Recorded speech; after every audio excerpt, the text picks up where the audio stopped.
In today's video, I am going to teach you how to merge cells in Miro Grid. Start by opening Miro and going to your new board.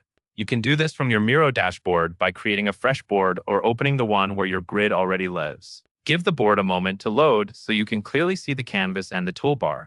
Next, move your attention to the left side toolbar and click on Tools, Media, and Integrations. This is the menu that helps you find extra tools and features without having to hunt through the interface. When the panel opens, you will see a search field at the top. Click into that search field and type the word highlight.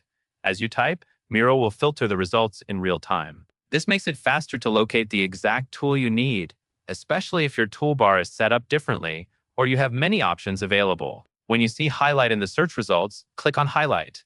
Activating highlight makes it easier to select the grid cells you want to work with and helps you confirm that the correct cells are included before you merge them. Take a second to make sure you are focused on the grid area of your board so your selection stays clean and accurate.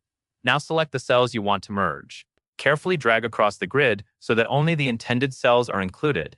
It helps to move slowly and keep your selection aligned with the grid boundaries. If you accidentally include an extra cell, simply adjust your selection and try again until the exact group of cells is selected.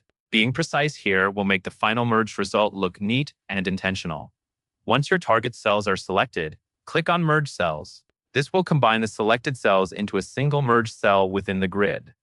After merging, take a quick look to confirm the merged area is the size you expected and that it sits correctly within the grid layout. That covers everything you need to know. And that is all there is to it.